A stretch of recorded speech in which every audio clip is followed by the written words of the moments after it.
How far are you willing to go?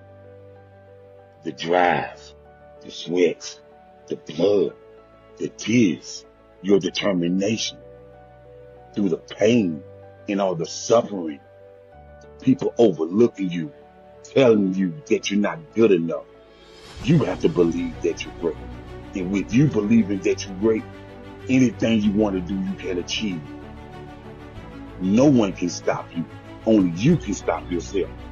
Keep driving. Keep uplifting yourself. Keep going. Keep going. Nothing, and no one can stop you. That goal you want, you can achieve it. How you inspire people is going to be up to you. Keep going. Never give up. Never give up. Keep going. Never give up.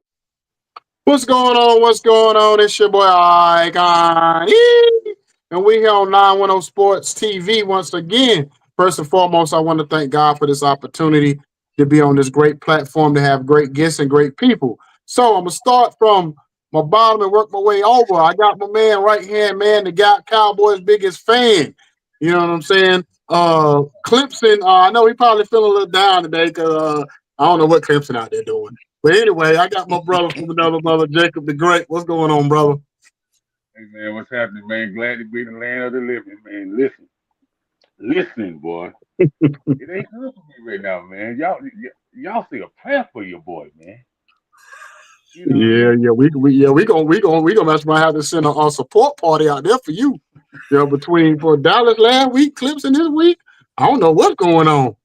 Whew, boy. But anyway, I'm gonna move on over to the other coach. You know what I mean?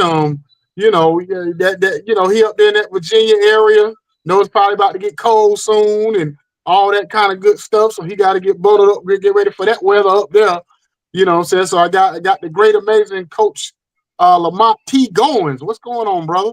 Man, I tell you what, you call that full name, man. I have to make sure ain't nobody knocking at the door. But listen, it's great to be on with you, gentlemen. Great to have Coach Mayers. And you know what? I'm praying for Jacob, just like my bus went down last night. And it's been a rough week in college football. But that's all right. You know what? We're gonna rock and roll tonight. So glad to be here with everybody. Hey, I can't call. I had to start watching that Washington Commanders game, man. I was so disgusted. You know what I'm saying? Especially Matt Marshawn Lattimore. I'm like, brother, it's time to retire. You done got burnt on the first 3 plays. Good Lord. I knew it was over with. But anyway, Jake, I'm gonna let you introduce the coach and we're gonna get this interview started. Hey, Coach Mayes, how you doing, man? Thanks for coming. And shout out to Rentley Page for plugging us with you, Coach Mayes. So before we get started to your story, one question that inquiring minds want to know, and one of those minds is mine. Who is Coach Mayes? Well, hey guys, thanks for having me, Coach Goins. You and I have done something in the past before. You know, Jacob, you're awesome, and I'm gonna tell you that introduction right there you get in the beginning. That don't get you hyped and ready to go. So I don't know who's responsible for that, but I need a cut of that just to put in my locker room for the beginning because I don't think I'll lose another game if I got that going on. That would be me, man. I'm telling you, man, that thing's hype. So, Key, thanks for having me. My name's Jeff Mezzatesta. I'm the head boys basketball coach at a small little school in Georgetown County, South Carolina. It's Carvers Bay High School. We're a Class A school. I've been at the school for 25 years. Old. Wow. This will be year 20, I think 6 for me here. 29 years coaching. I came from West Virginia. Didn't know I was going to live in South Carolina for the rest of my life, but I met my wife. And y'all know how that goes, right? Like, you know, as soon as you meet the right one, I mean, you end up someplace you didn't know you were going to be. And that's what ended up happening. And I've been happy and been here. You know, God's blessed us with a little bit of success in the years here. Hasn't given me the state championship yet, but I'm hoping and praying that comes. We've knocked on the door a couple of times, but, you know, I'm blessed. I have great kids. I have a great community. It makes it really easy to stick around because the people here are just genuinely beautiful. They just are, man. Like it's small town USA. They love their Tuesday and Friday nights, and you just can't ask for anything else. That's why you coach, man. You coach to make impacts with community and kids, and you know you just know you're making an impact here, and they're just great people. But thanks again for having me. So yeah, that's it, Jake. That's about who I am, man. Okay, Coach, great. So, Coach, let's rewind it back. How did you get into coaching, and what kind of made you want to coach? Well, I wasn't good enough to be a player. I mean, that's the bottom line. I mean, my dad was a coach. My dad played football, baseball, and basketball. He was the original Dion before there was a Dion. Coach Goins, he played up at Shepherd, up in West Virginia. Okay. Dad played D2 at Shepherd, and he played JUCO at Potomac State College when it was Potomac State College of West Virginia University. And so sports was always in my life. My uncle was big into it. But Dad, he actually, he held the interception record at Shepherd for 20-some years. Wow. Averaged 20-some points a game in basketball. He led the team in batting. So it wasn't just he was on the team. So, growing up with it, the people I grew up with, I grew up in sports. And sports was my dad's way out. With that, I say Mez because my last name is Mezzatesta. And that's way too Italian for a lot of people, especially in the South, because they're like Mezzawutta. And, so you just shrink it, man. You just shrink it. I tell my kids in the classroom all the time, our coverage bay is 86% black. So when I mess up one of my little girls' names, I'm like, okay, look, I know I messed it up. You say my last name. And they're like, no, we're even, Coach Mez. I'm like, that's what I thought. So what ended up happening was we didn't have a lot growing up. We were blessed with a great family, and my grandma, my grandpa, and sports went back in my family all the way to my grandpa. Grandpa actually had a chance to play for the Cleveland Indians in the minor leagues, and baseball was huge. And then we became sort of a teaching and coaching family. My cousin, Joe Carbone, was the baseball coach at Ohio University, ended up with 700 wins there. And, wow. Dad coached for years, and, Grandpa did a little league, all those other things. And coaching and teaching community, that was just always big to us. And so from there, I played everything till my junior year. I decided I was going to dedicate to basketball because everybody needs a 5'10" guard. They're just totally needed in basketball. I learned that real quick. I walked over to Potomac State College, tried to play there, and didn't work out. Probably could have stayed as a bench warmer, but I mean, that's probably all it would have been.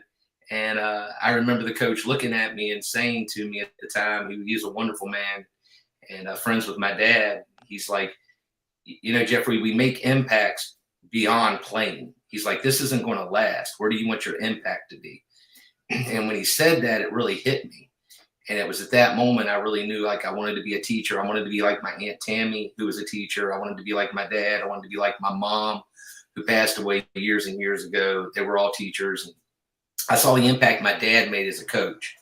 So from there, I really just started dedicating my life to coaching. And what a lot of these kids do today, we're seeing in coaching a lot of younger kids that have come in and they haven't really been mentored.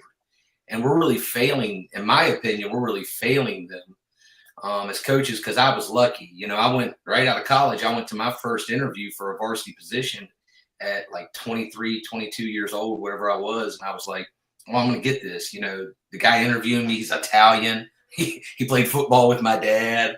I know this is going to be a wrap. And these four older men sat down with me and they're like, Jeff, there's no way you're getting this job, just so you know. And I'm like, then why did you ask me to come to an interview? And they're like, you're going to be a seventh grade coach next year. I'm like, see, in West Virginia, we have seventh grade, eighth grade, ninth grade, JV, and varsity. Wow. And so I was like, I'm going to be seventh grade. And I went home and I knew my dad rigged it. I knew he did. So I'm pissed. I go home and I'm like, Dad, why did you even make me go to this? He's like, Jeffrey, if you're really going to be a coach, you have to learn from the bottom up. He's like, you have to learn what a feeder program is and how important that seventh grade coach is. He said, so if you enjoy this and you like it, you'll have a chance to be eighth grade coach next year. You have a chance to be ninth grade coach the year after that. And I'm just sitting here thinking, I'm like, so I'm going to have to wait 5 years to be a coach? I mean, I didn't wait 5 years. I waited almost 6. And it was but it really was the best thing that ever happened to me because I was allowed to make the mistakes that I made when I was young. And I was mentored by so many coaches that by the time I got to my first varsity job in Columbia at Swansea High School, shout out to the Tigers, they're a great school. And I had a wealth of experience that I knew what I wanted to do and how I wanted to do it. And if you're looking at like kids today, like we're getting so many young coaches that are either coming out of college or coming straight out, and they're not getting that kind of mentoring because there's only so much we as head coaches can do because we're still trying to win games. We're still trying to do that kind of stuff. But when there was this whole coaching community, that's what sort of built me. And then I was able to work with Barry Triplett, who is my mentor coach in the South Carolina Hall of Fame. And Barry mentored me for 2 years down here. We opened up Carver's Bay together. And really, that's it. I mean, from there, it just blossomed into that. And then a lot of my connections, you know, like I said, sports was always just a part of my life. Like I remember my 21st birthday, my dad calling me in the morning after my 21st birthday and sitting there going, hey, and I pick up the phone and I'm like, hello.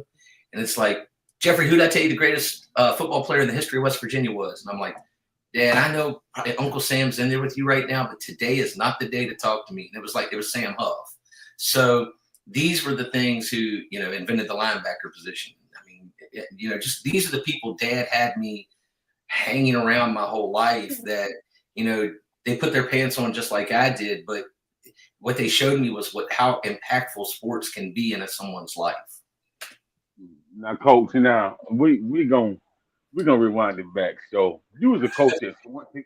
You was a coach at Swansea High School, and I'm from a little small town called Saluda, South Carolina, and I remember. Hey, man. Yes, I do.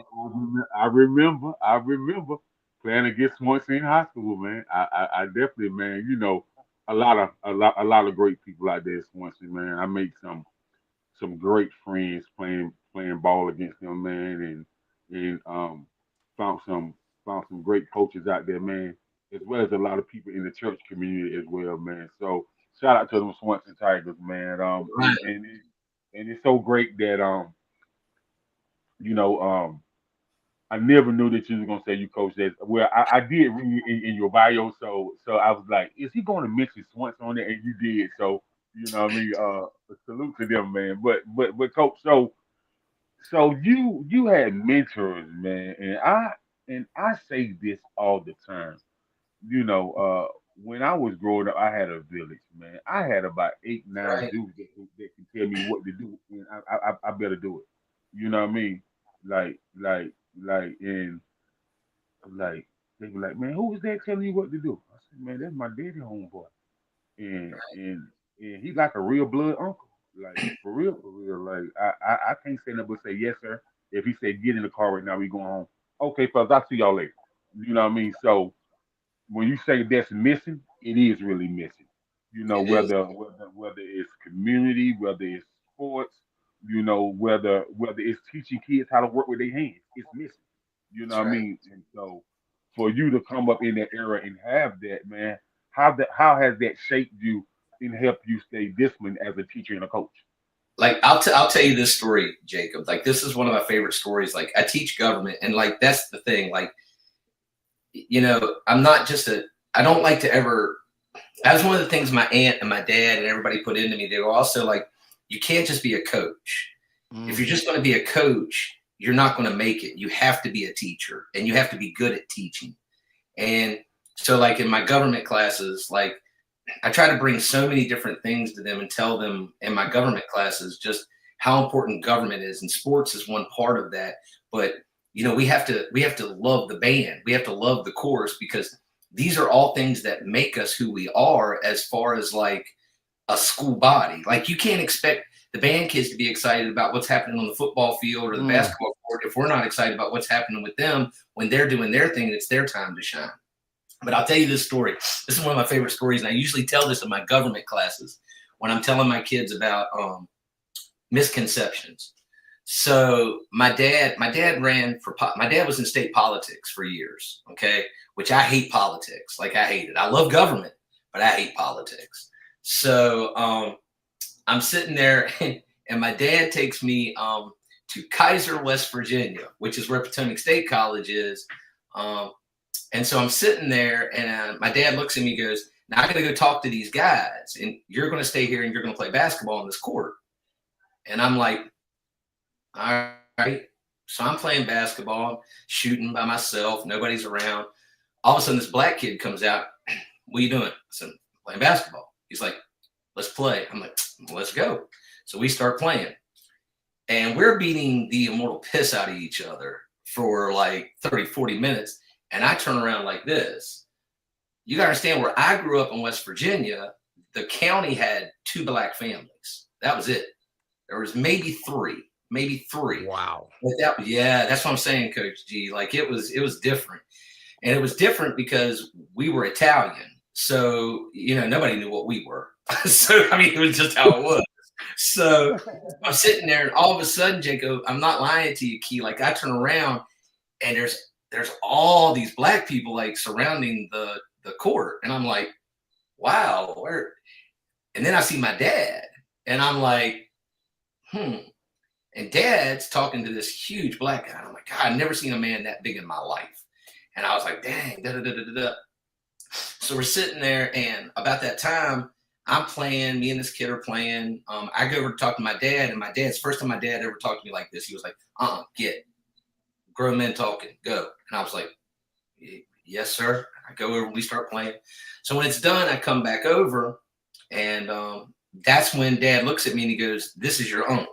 And I was like, you gotta understand, I'm totally like, wait a minute, this is my uncle. Like, how is this my uncle? Like, this dude is a 6'5" black man. Like, how is this my uncle? You got some explaining to do. I need to know what's going on here. So he's like, yeah, this is Jeffrey. Let me tell you a story. I said, okay, Dad. I was like, what? He goes, I grew up in a different time. I told you that, right? I was like, yeah, Dad, you told me you grew up like there was segregation. There was all these things. He's like, yeah. He said, this was my roommate. And I went, wow. Your roommate? He's like, yeah, Jeffrey, when we started playing together, the college decided to let the first African-American in, and they asked, would I be cool with him staying with me? And I said, of course, and they're going to ask me because I'm Italian. And so that man became influential in my life. His son became influential in my life. And, we battled it out all through high school and stuff like that. We never really told people a lot of that stuff, because it was just personal, it's just who we were, and it was just understood. But, Dad, and when I got to college, like as I was going through like the lunch line at my first college, when I went to Potomac State before I went to Morgantown, the lunch ladies would look at me and be like, hey, little Mez. And I'm like, how do they know me? And then Dad's like, Jeffrey, they know you because this is everybody's family. And I was like, oh, I didn't put it. So the reason I'm saying all that long-winded stuff, Jacob, is because that's part of when I started to understand that community is what we make it. It's not about color. It's not about race, religion, politics. It's not that. We all want the same things in life. We want respect. We want life. We want opportunity. We want those things. And I started to learn that at an early age. And that's been the stuff that I've wanted to always put into my coaching, and my teaching, that, the whole reason that we coach is to give opportunity, whether that opportunity is more education or whether you're going to become, a CDL driver, which a lot of my boys that play for me now, like they drive trucks, they're mechanics, they work up at the BMW factory in Greenville, or, there's things like that. Some of them, like I've had one, he graduated from Harvard, and, I'm beyond, you'd be happy to know, Jake, he's a Clemson grad too. But the bottom line is, like, he's just, those are the reasons you coach. I mean, yeah, I'd like to win state championships. I would. And I mean, I'm proud of what we've accomplished, but ultimately it's that. And it's those things that my dad kept me humbled in when I was young, to realize there's a more important reason you're here, and winning will take care of itself. It really will. But if you humble yourself to really understand why you're here, you're going to be able to coach longer than those who aren't humbled. It's just what I've always believed. I can dig it. Coach Goins, over to you. Man, you know what? I don't know if I can follow up with that. I mean, I see your backdrop. You done signed another NIL deal. You know, I just got a regular curtain up. I got to go back and I got to renegotiate my contract. But no, listen, Coach Mayers, man, listen. It is well, you are laying down some heavy stuff for us tonight, and just appreciate you allowing us to take a trip back and see just how important your father's work and his body of work and being able to mentor you. So I know, and as a former high school coach myself, hats off to everything that you've done. Every time you touch that floor, every time you've blown that Fox 40, and every time every time you put somebody on the line and did a transition, there's nothing gratifying to be able to, and I'm just, speaking from, past, nothing gratifying than some of your former players. When I go home in North Carolina and run into some of my guys, coach, and they're grown men, they got kids. So everything that you're doing is not, you're sowing major seeds. And I know you know that, and I'm preaching to the choir, but it does not, your record, and Jacob did it. And of course, he always hooks us up and sends out these stats and everything. That 379 victories is no small task, not at all. So here's where I want to go. Here's my question. As you sit back and you told us those stories, and I can see the passion, and I can see you out there sweating, and you had your head down going to the rack. You kiss it off the window, and you turn around and you go, "Oh my God, look at all these black people. Are they going to storm the court?" So how did, when you tell that story in your government class, what is the reaction? I mean, that's a powerful story. What feedback do you get from your students? Well, a lot of the kids, you got to understand, my school is 85% African American, so it's a whole different perspective for them when I tell them stuff like that. Like, he's sitting there, me and him were talking before the show started. He's talking about how he's been up through West Virginia, right? And you were talking about it's just different. And when you give kids perspective, like it really blows their mind. Like 1 year, it was the second year I was at Carver's Bay, and we took the kids up to play in Delmarva, in the Delaware, Maryland, Virginia Peninsula, right there off the Chesapeake.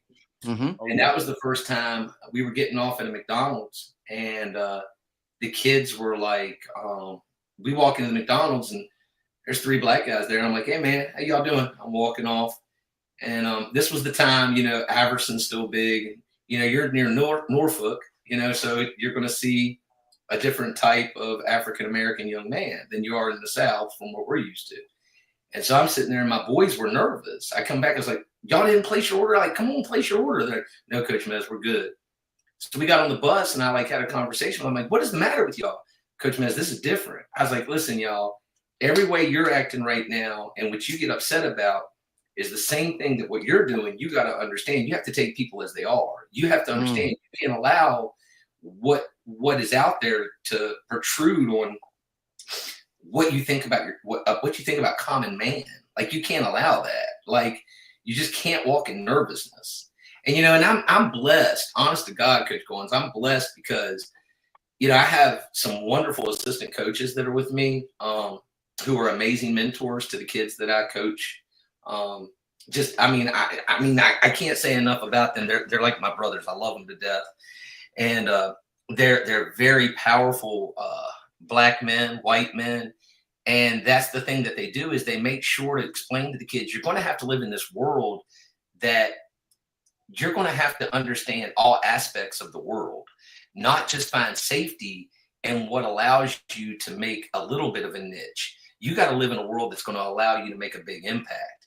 And sometimes that means you're going to have to get out of your comfort zone. You're going to have to be around cultures you don't know, people you don't know, people that make more money than you, people that make less money than you. And that's uncomfortable. And sometimes the biggest problem is what we find is, and this is just me as a coach, our comfort is what kills us. Comfort kills us in sports. Comfort kills us in everything. Because when that comfort's there, you can't grow, whether it be athletically, economically, anything. And I think a lot of times where we've gotten to, especially within coaching now, is we appease. We don't want to rock the boat. We don't want to say anything. And most people who know me know I don't care if I rock the boat. But the thing is, when you don't rock the boat, you're not making the biggest impact you can make. And, like even how it's changed in coaching where, you're not supposed to be, you can be hard on a kid, but not too hard. You can expect from a kid, but don't expect too much.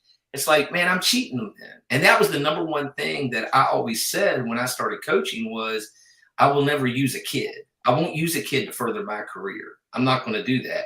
That's one of the reasons why when I say I've been here 25 years, like when it's over here, it's probably over. I'm not going to say never, but it's probably over, because the whole thing I got into was to be a coach. Where I coached, what level I coached, what players I coached didn't matter to me. I just wanted to be the best coach I could be. And, you know, you talk about those 379 wins, though, Coach G, I'm going to be honest with you. If I was smarter and didn't listen to my father, who I know is probably listening to this right now, I'd have a lot more wins, Dad, if I did not do what I do, which was play harder non-conference teams. I'd probably have a lot more wins. But no, he would tell me, you go non-conference, play the tough 5As and 4As and all those teams you're supposed to play. Yeah, that non-conference looked good. Oh, How about Yeah, that? hold on, hey, Dad. I don't believe him. I think he BSing us, Dad. I'm with you, Pop. You know what I'm saying? Coach, Hey, I do believe you, man. I really do believe you, because one thing about old school fathers, you know, they they want their kids to go over and beyond. And so, if we're gonna take for instance, he said, well, I know you coach at a 2A school, but you should play a team like Gaffney or a team like Northwestern, and they like Big 16, bigger than 5A. And so when you play a team like Northwestern and Gaffney, you know your graduating class you may have what 200-300 people. Their 100. graduating class, We had okay, 100 okay, last year, Jay. okay, wow. and like Northwestern graduating class have 2,000, Yeah. 2,500. And so for you to go play a school like that when they have to make about 5 or 6 cuts for people to make the team, that is a bit much. So I kind of understand where you're coming from. Bro, Yeah, last year we were playing Goose Creek. They were #1 in the state at the time. I'm going in their 3rd game of the season. All my boys, see, we're really blessed. We have really great football players at our school. Coach Richard does a wonderful job with our football team. You know, he's really got it going in the right direction this year. They're 3 or 4-0. I mean, they're just, but we're blessed with just wonder. I mean, sports matters in our community. But when I've only got like a week to get them ready for their first game, and that 3rd game, we're playing Goose Creek, we're going down to Myrtle Beach, and then we're going like this. And the bad thing is we've created a little bit of a culture of winning, so everybody's like, oh, we should beat them. I'm like, yeah, I understand we should beat them, y'all. they graduate like you said, Jacob, they graduate kids. Yeah, that's a lot of grass to choose from. But I'm gonna kick it over to Ikon. He look like he's got his jersey on, coach. Look like he's ready to get in the game. So hey, it's funny because I kind of wore by accident, but it's kind of a North Jersey or Virginia jersey. I got on my AI jersey. Got on my Allen Iverson jersey today. He mentioned AI, and I got on my Georgetown jersey. So yeah, but coach. So I'm gonna ask you one little deep question before we get into the back into the football part. I mean the basketball part of things. Being that you say you had a majority black school, when it's culturally things that come up culturally, whether it's police brutality, whether it's kids that dealing with stuff in their communities, and how is it for you? How do you navigate through that? Do you lean on the black coaches? What do you do when those kids come to you and they may be like, our coach don't understand, he not from our part of town, or he's not black like us, so he not gonna get it. So how much time did it take, or what do you do to navigate through those things? I was really lucky here with my wife being from the community, and she grew up. My wife's family grew up in one of the more predominant black neighborhoods, and so she, her dad was actually a sharecropper when he was young, and some of his best friends were some of the black guys in the community, and they had to work together because they had nothing. And so I can't say enough. That's one of the, you ask like what I say to my kids. One of the first things I say to my kids is, look who you yoke yourself to. Look who you pair yourself to. Pairing myself to Luann made me a better man. You don't want to sell yourself short with your relationships, whether that's your girlfriends or whatever. And when it comes to talking about the things you're talking about, like police brutality, or even the little things like, little things that I talk to my kids, like when I notice, like when I take them to Christmas tournaments or stuff like that, and I'll notice somebody clutch their perch just a little bit too much as my boys walk by, or something like that. You're going to notice that when you become more sensitive to understanding someone else's, situation of how they're viewed by society at times. And the thing is, we don't shy away from it. To be honest with you, like, we encourage it, because they know the one thing about me is, while I'm never going to give you my full opinion, because I don't think that's what I'm supposed to do. I don't feel like I'm supposed to I'm not God. I'm not supposed to tell you what's right or wrong. My job is, when you feel a certain way, my job is to give an alternate opinion to it. And then when you come over to that side, then I'm going to give another alternate opinion to that. Because as a man, I think I want you to make up your mind. I want you to arrive to something that you're comfortable with, not to look to me as somebody who is like a savior or somebody who is like a mentor. Because the bottom line is, I don't mind being a mentor, but the one thing that I think a lot of kids are used to is people letting them down. And that's the one thing my kids know I don't want to do, is let them down. Wow. So if I can sit there and they can see that I'm human and that I'm going to make mistakes and I don't have all the answers. And that's the first thing that I try to do when we teach issues like that, or we talk about issues like that. We don't shy away from them. We don't. And, a couple of years ago, I had a young man on my team. This was many years ago. And he was assaulted. And he was assaulted by somebody who is not Black. And we were sitting at a Christmas tournament. And it's at the Christmas tournaments where we really start to come together. Like I said, I'm blessed with assistant coaches. This was before one of my assistants got here, but this is the kind of stuff Eric Morton does for me in my program, where he really does a lot. He's a certified counselor, so he counsels the kids for me. And then I have my other assistant, Brandon, and Brandon Brown. He can counsel, and he counsels kids.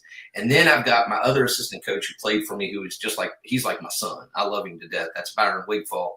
And Byron actually played for me. He's alumni, but he served in Afghanistan or Iraq. If I got it wrong, Byron, I'm sorry. I didn't mean either one. I don't know which. I don't want to be wrong.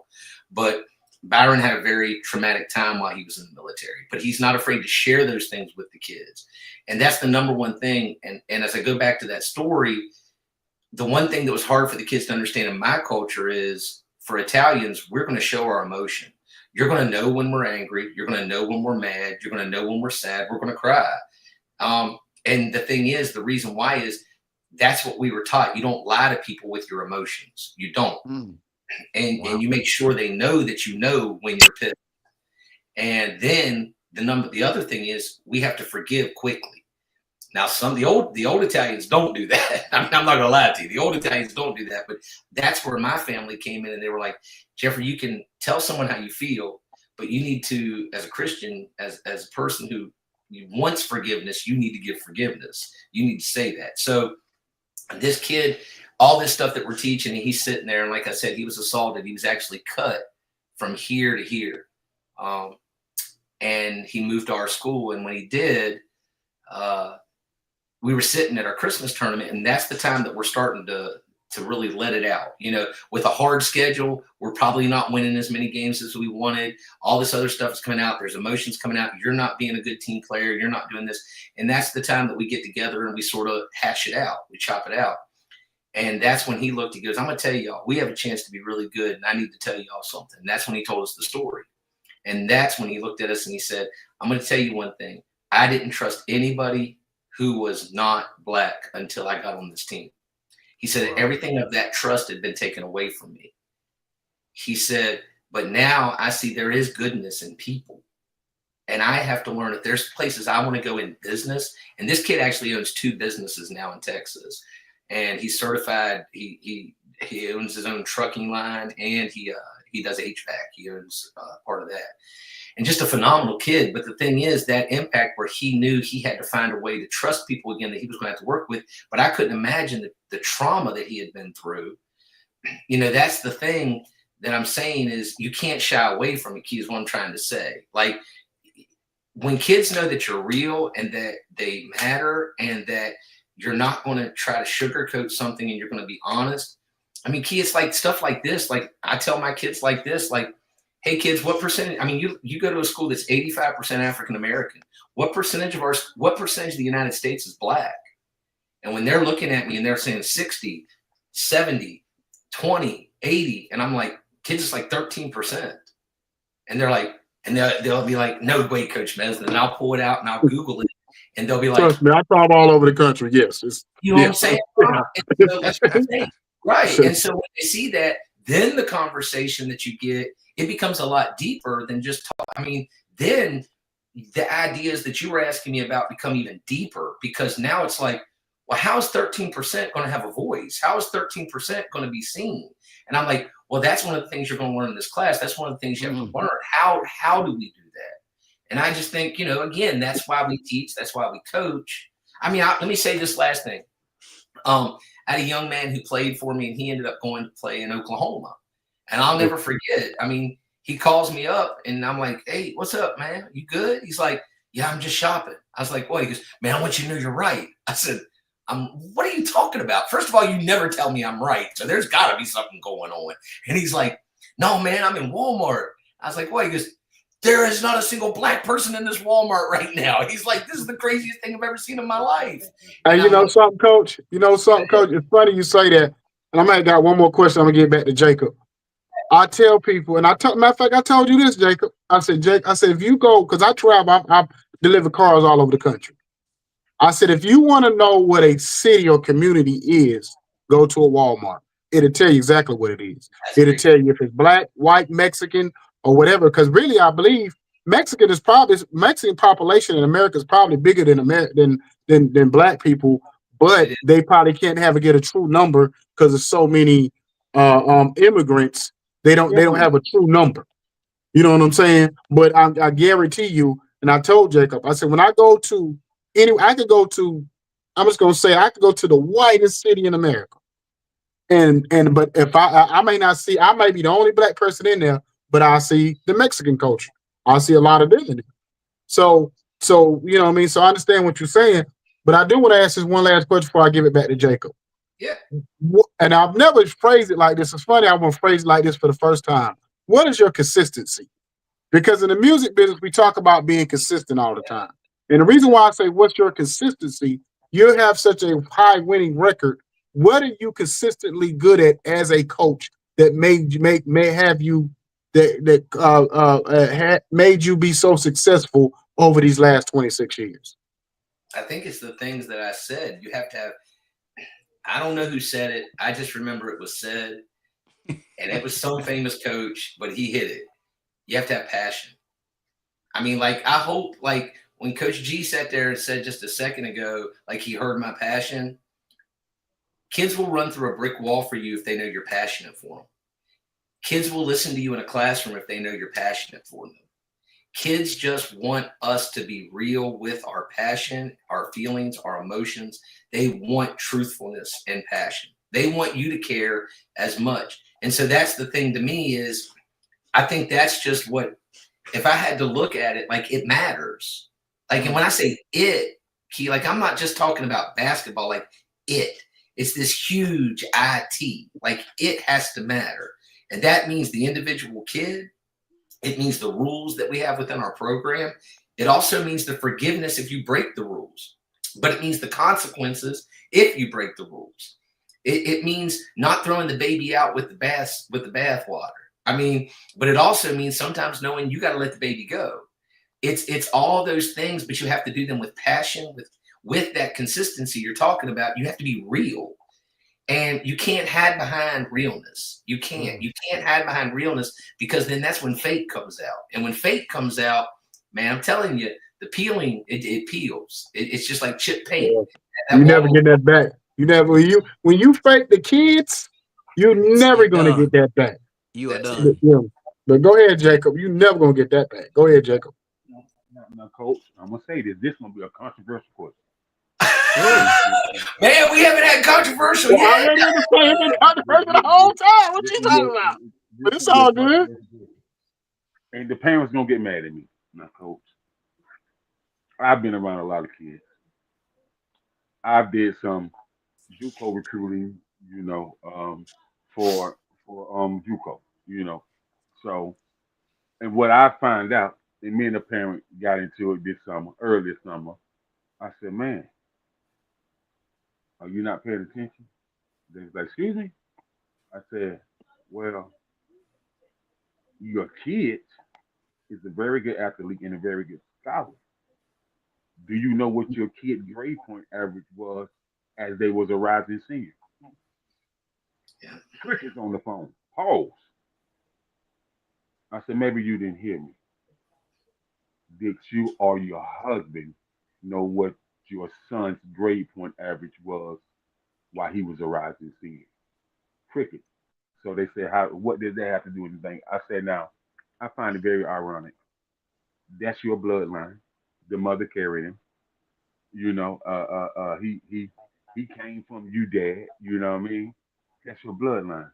But it's ironic that the coach he plays ball for knows his whereabouts, knows how he thinks, knows his emotions, knows the type of girls he is attracted to, he knows what drives him on the basketball court and what drives him in life. But you don't. That's a problem for me. So when it comes to parenting, I told them that I feel like you need to be involved more than your child's mind, your child's emotions, and your child's psyche. You know what I mean? Because psychologically, if the child feel like the parent is not interested in what they're doing, then they'll disregard what the parent is saying. You know what I mean? And so, Hmm. coach, my question to you: have you ever had to deal with something of that nature, or being put into that situation? Hold I on, think Coach. Before you answer that question, Coach, you ain't get cussed out. me.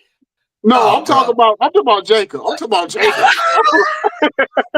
Sure, You must not been doing with no hood mama. You couldn't have been no sure, hood mama you talking sure, to. sure. I can't, but you know, when somebody curse you, and they curse so much that they don't have no more slob in their mouth, they feel very low. Yeah, I feel you. I can't take it. I can't take it. Oh Hey my God. man, Go, I don't even know why I even have. Go ahead, Coach. Coach Goins, My you all man right? said no more. Yeah, My I man can't said take no more slobber in their mouth. Lord almost. I don't even know. That was my fault. I shouldn't even ask. I could have left that one it. alone. Take a lap. Go Take a ahead, Coach. lap. Take a lap. Take a lap. Yeah. Yeah, go ahead, Jake. Go ahead, Coach. Well, Coach, I told you it was gonna be a question that the whole Okay. panel was gonna be like, All right. oh man. So I'm going to answer that question by saying it like this. First of all, in the beginning, I try to make sure my parents tell me what they want. So, like when we do our rules meeting, first of all, I look at them and I say, this is what, like when we do our, okay, so I'm a government teacher. So the one thing we know is there's a social contract in government. But the social contract cannot be made by me, or then I'm the dictator. And I don't want to be the dictator. I want it to be my boys' team. I want it to be my mom and dad's team. I want them to give me the ability to be what I want to be, which is the coach. So when we have our rules meeting, I sit down with them and I say to them, this is the rules. Now, this doesn't mean these have to be the rules.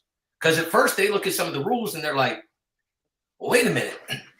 We're not allowed to put something on social media about the team, or else you can take my kids' playing time away. I said, no.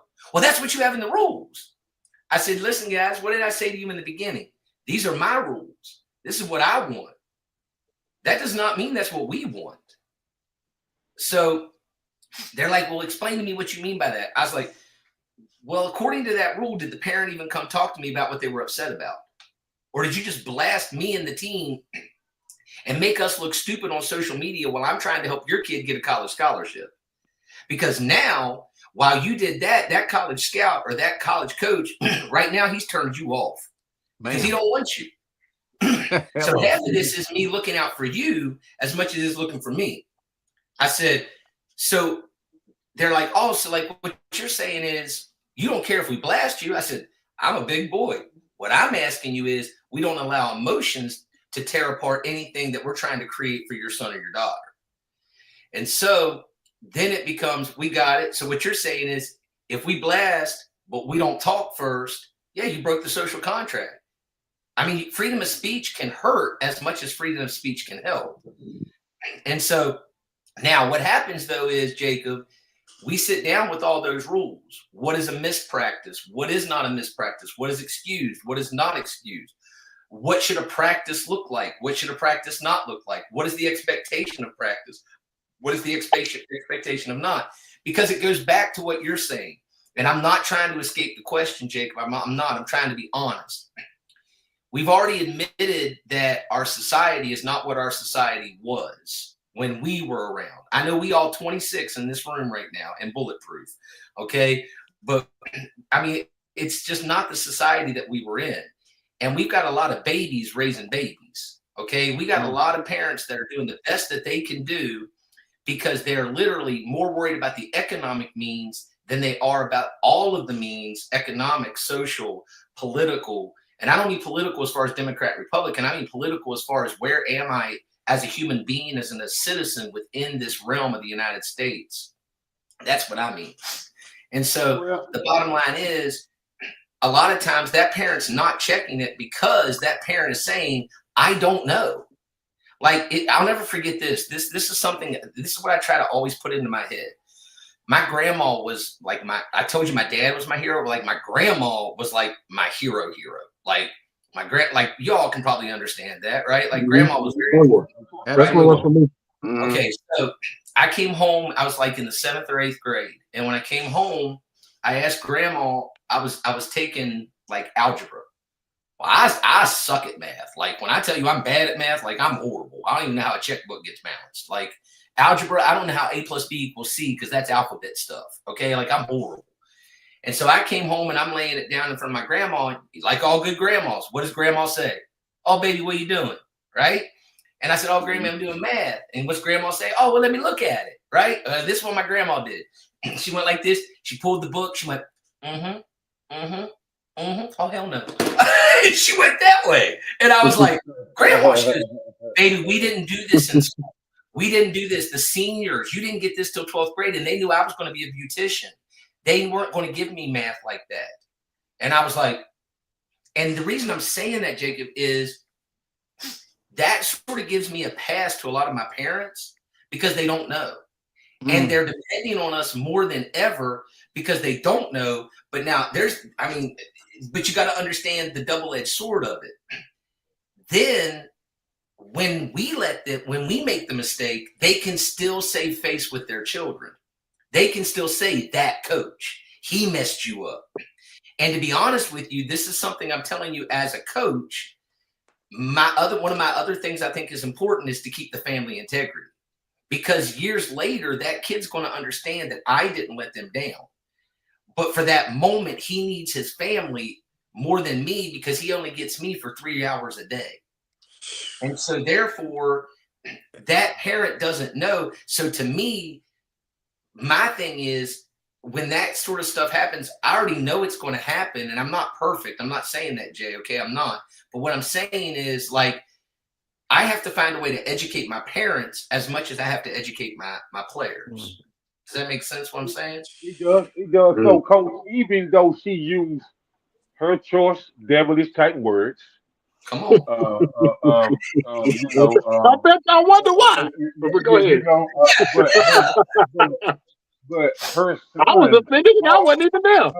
Her son told me, he was like, Mr. Jacobs, man, thank you for explaining that to my mama. I said, so what happened? I explained it.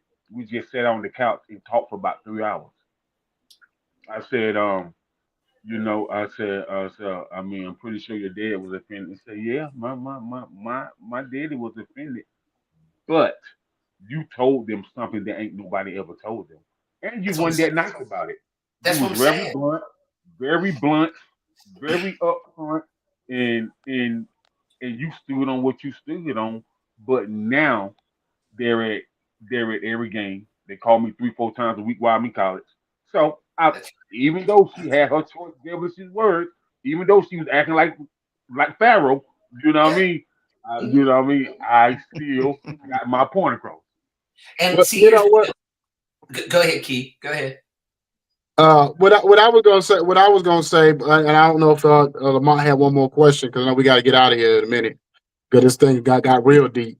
But I was gonna say this, that in Jacob's situation, the sad part about that is if he was with another program other than a JUCO program, let's just say he was at one of these major schools like Duke or Carolina, Kentucky, Kansas, he might have got fired.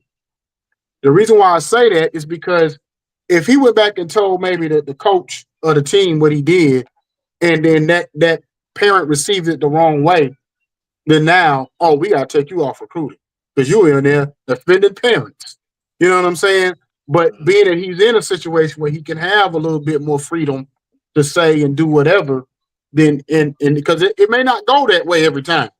Trust me, it ain't. I used to be a counselor.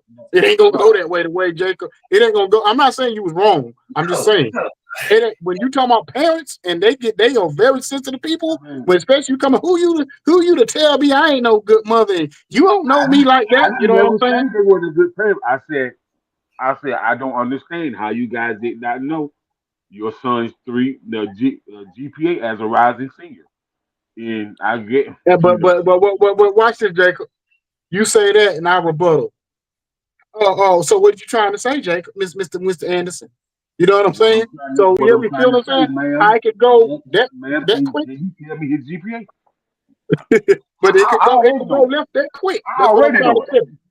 You know what I'm Coach, saying? you laughing, but It raises, but it raises a whole other question of like what I'm saying is if we look at where the majority of sports that we're getting, it goes back to like I said with my dad.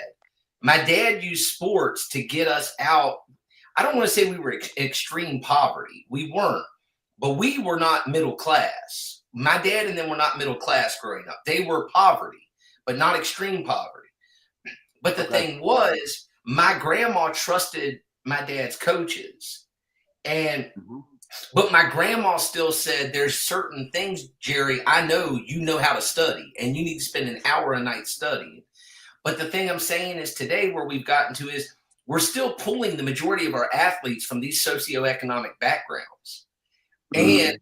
there's not enough structure because it doesn't mean the parents are bad. It doesn't mean anybody's bad. There's not enough structure. There's not enough people in their lives explaining to them what is important, why studying is important, why doing these things. What hell, I don't even know how many kids know how to compute a GPA. You know what I'm Mhm. saying? They just know A's or B's. And then when they don't make the B and they make the C, they're like, well, that's average, you know? And that's the thing I'm trying to say is I just think as a whole society, we just need to do a better job as a whole society. And I think because so. sometimes I think parents are just doing the best they can do. I mean, don't get me I guess wrong. Now I I have just it out. I I mean, guess I I do. I just have it need out. to I guess I need to tone it down, coach, because I'm No, from no, I'm a Jacob. No, I would 70s never tell you. baby. No, I'm a I would never 70s tell you what baby. you're doing So, wrong. No, I would never tell you what you're doing wrong.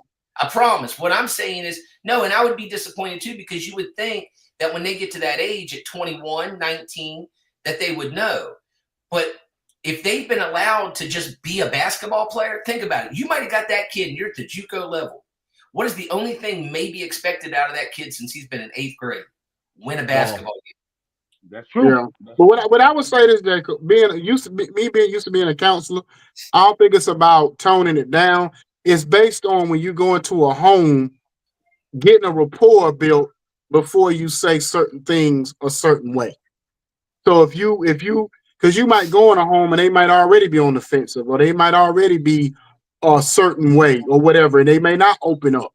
So if they're not even already opening up to you in a conversation already, and then you say it the way you said it, they may throw you out the house or you might get a dad pull a gun on you. Who knows? Ain't all kind of crazy, especially but Well, the only you just reason never know what they might do if the you only, come at them a certain the way. only Because I done know you for 6 years. So I know yeah, you blunt. But I'm just saying, it's just one of those things where you learn I like how it. to approach every situation. yeah, I kind of, Yeah. but the only reason I say it like that because the kid came to me, man, and the kid was in such distress, man, and like tore up, and he was like, man, I just he like when I see these other parents in the stands and I don't see mine and I live with mine. Come It was on, bro. like Yeah, I get. Okay, I I understand. get that. Okay. he was like I get that he was like 100%. he was Oh like yeah. and he's like my mom and daddy probably don't even know my GPA No, and now and see, that's Jacob, crazy. that takes it a whole different level because then what you became was an advocate. See, then what Hmm. you did was that anger that allowed to happen. That's what I said earlier. That family probably bridged now. And that's what I'm Right. saying is sometimes that's the thing. I don't think a lot of times either coaches want to be, they don't want to be the bad guy. I mean, I just think in our society where we are now, with especially a lot of younger coaches, they don't want to be the bad guy. And when it's time for them to be the bad guy, they know they're not going to stay there at that location coaching long because they're already looking to get out because they know this is my time to win. And I'm not saying Yeah, all are like that, but I'm just saying, that's just sort and of how. see the thing about what the dilemma that Jacob has as being a JUCO recruiter is but these are kids that already academically already done went left, some of them years ago. So Right. by time Jacob get to the parents, the damage has been done. So Yeah. now it's more like saying to the parents, do you do you have any idea how it got to this point? Right. Instead of saying it like, oh, do you not know? Like, it's almost like, like, to me, this is how I would approach it more like, do you know why it got to this point? And the only reason why I say it to say it like that, because sometimes we know how kids are.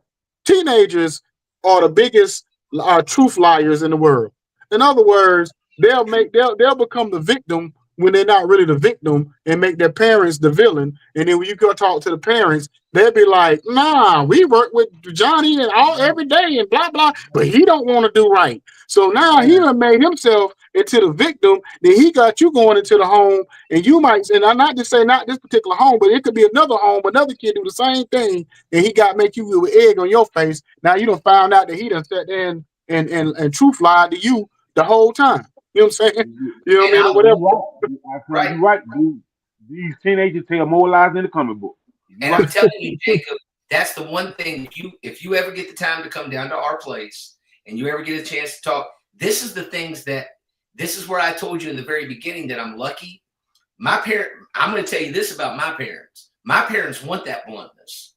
I'm telling you because of like what I told you with my assistant coaches and stuff like that, because that kind of stuff has been drilled into them. Reality is something that we preach.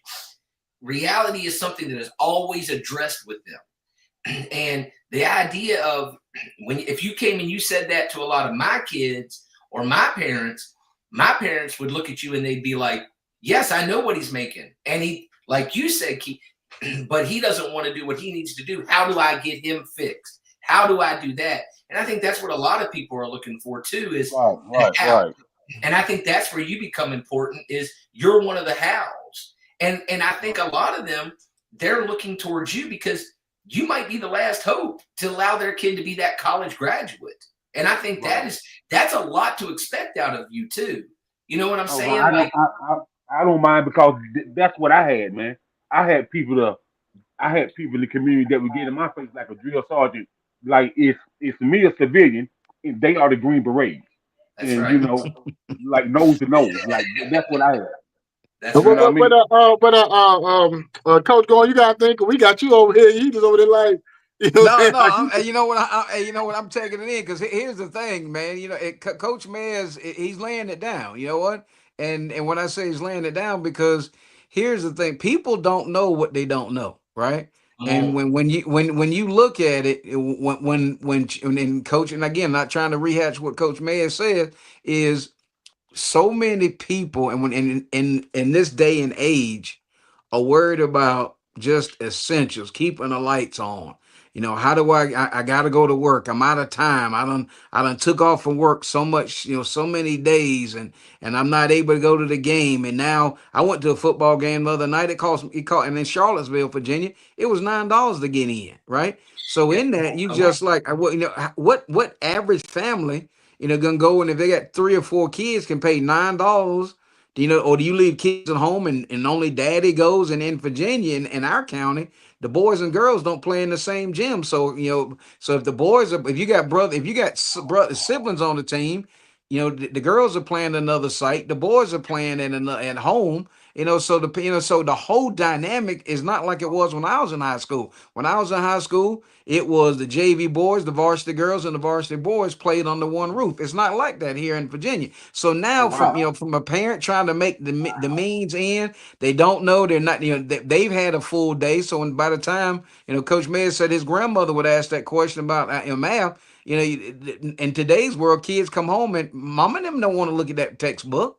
They got to come in. They got to get the kids ready to go. They don't work second shift if they're not working, or they're working third shift. So that dynamics. And when again, I'm going back to what made me the man that I am today was my coaches. Right, my coaches picked me up. And again, I was like Coach Mayers. I couldn't score 20 points in the closet by myself with the light on, with the goal on the floor. Right. So I was a manager. Right. And as a manager or a student assistant, and I was fortunate to be my mentor was Jeff Capel, the late Jeff Capel, and so in that whole realm, right, and to be able to sit there and go to camps and him take me home, and he's constantly just in my ear, and now here I am almost 60 years old. I look back and there's not a lot of time that coach, he says something, he does this, or things come up, and those are the things that Coach Mez is laying down, and his graduates, his guys that he has under his tutelage now, they understand, and the coaches really have their plates full, not just inside the line, right? It's also what happens outside the line. So just on behalf of myself, Coach, I just want to appreciate you. I just want to appreciate your staff and all of the lines, the ones that's gone on, the ones that's current, and the ones that's coming. I mean, they just got to understand. And here's the thing. Here's my challenge to you, Coach. Show them this show.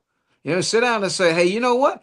We're going to watch this right here because this is real talk, right? It's about life, because it's what they're going to do when they walk away from the game. And that's my honor as a former high school coach, is to say, when my guys come up to me or my guys call me, and just like my son's birthday is August 1st. My guys called me because that was the first day of football practice, and they know that's when my son was born.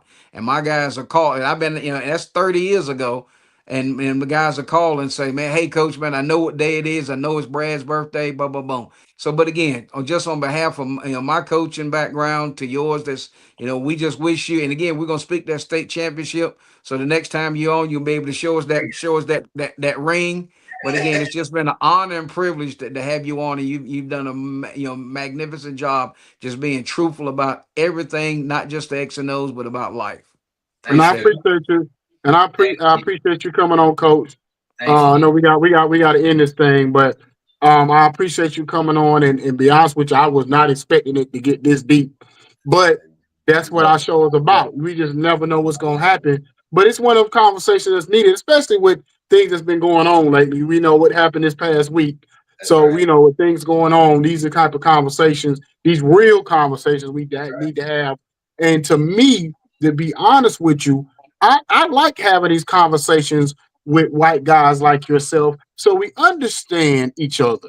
That's the biggest problem in the world, is so lack of communication, that we want to yell at each other and spew disrespect, that we don't sit down and say, well, why do you feel this way, and why do I feel this way, and what have you gone on in your life to know? And you've been in it for 26 years, so you can't completely understand because you're not living it, but you can understand from the point of the stories you heard and the way you have to receive it, and then you go home and and have to gravitate with it. And at the same time, I know it takes a toll on you at times. There's things you have to go through. You know what I'm saying? Because you're human, and you have to deal with these kids head on and be real with them. And you may not have the answers because you're not their color, and they don't understand. You may not understand every dynamic.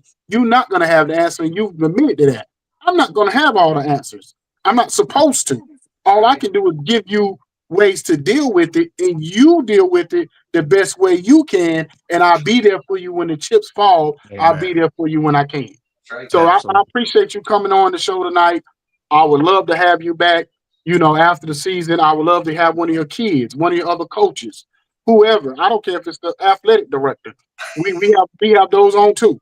So we have principals, we have vice principals on. We have all that on. We don't discriminate, you know, on in any of it. You know what I mean, or whatever. We take all comers, all sports. Shoot, we take it all. You know what I'm saying? Because that's what this platform is here for. And we want people to take advantage of what we provide here. You know what I'm saying? It's a safe haven to speak your mind. You know, because we're not going to judge you on what you've been through, because we don't walk in your shoes every day.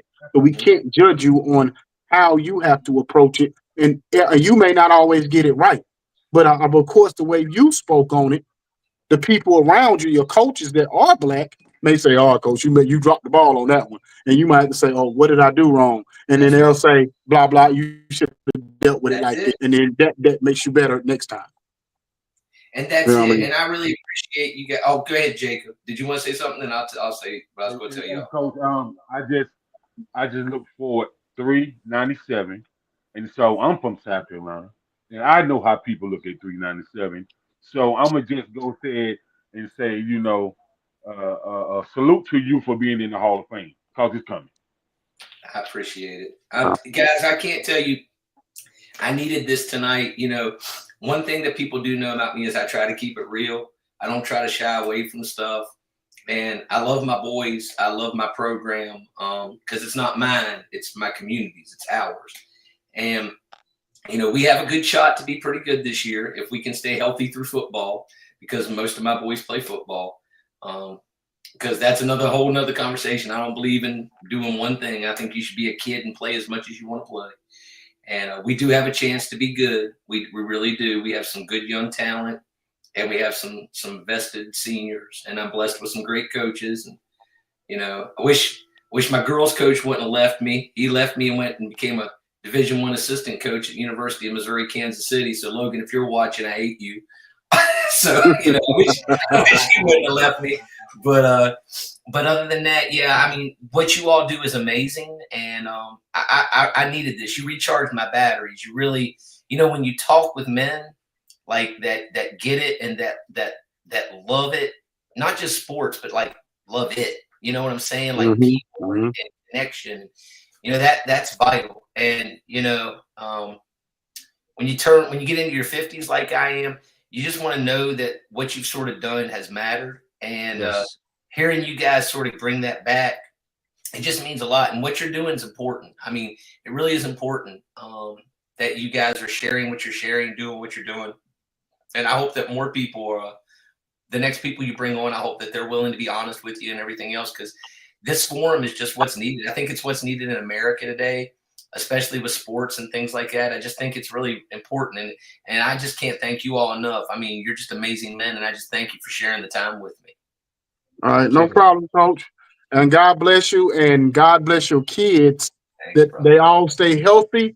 And like you said, next time we see you, you have some kind of ring, trophy, or something, and nothing else. As soon as when y'all do win, we need to be one of the first people you send that picture to with that big ass grin on your face. Right there. You know what I mean? Like that. Yeah. I'm getting close. I got all them region championships. I got the lower state championships. I just can't get that big ring. I got to get it. It's on the way. It's coming. Yeah. Well, I appreciate you, Coach. You have a great and wonderful school year. And you know what I'm saying? Talk to you next time. All right, y'all be blessed. You guys have a great one. All right. Love y'all. Thanks. You too.